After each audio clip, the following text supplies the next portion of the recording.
এই বিভিন্ন travel group নিয়ে আমার একটু মন্তব্য আছে। সেটা হচ্ছে যে আমি বেশ কিছুদিন আগে সব ট্রাভেল গ্রুপ না তো কিছু ট্রাভেল গ্রুপের কথা বলতেছি, যারা হচ্ছে কম টাকায় বলে যে ভালো কিছু দিব, ভালো কিছু দিব। আসলে কম টাকায় কখনো ভালো কিছু হয় না।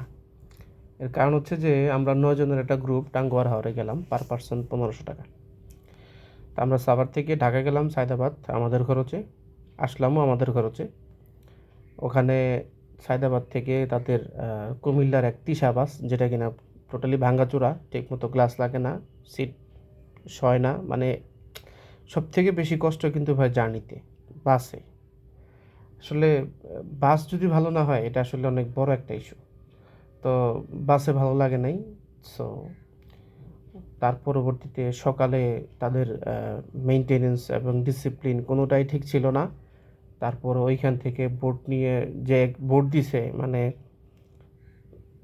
এই বোট, মানে আমি এক্সপেক্ট করি নাই, বাট আসলে ওই যে বললাম কম টাকায় এরকমই বোট দেয়।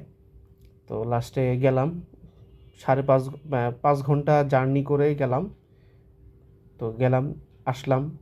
ওই যাওয়ার পরে ওইখানে যে ডিসিপ্লিন ওনাদের মেনটেন করার কথা ছিল, সেরকম ডিসিপ্লিন তারা মেনটেন করে নাই, আমার যেটা মনে হয়। সেকেন্ড হচ্ছে যে ওইখান থেকে আসলাম, আসার পরেও কোনো ডিসিপ্লিন নাই। তো মানে এটা কেমন জানি একটা আসলে বিষয়, ঠিক আছে? আমার কাছে ট্রাভেল গ্রুপটা একটু ভালো লাগে নাই। মানে এটা ছিল সম্ভবত ঢাকার একটা ফ্রেন্ডস ট্রাভেল গ্রুপ, এরকম কিছু একটা নাম ছিল। ফালতু ভাই, ফালতু। লাগলে 10 জন মিলা নিজেরা যান, খরচা এর থেকে কম হবে।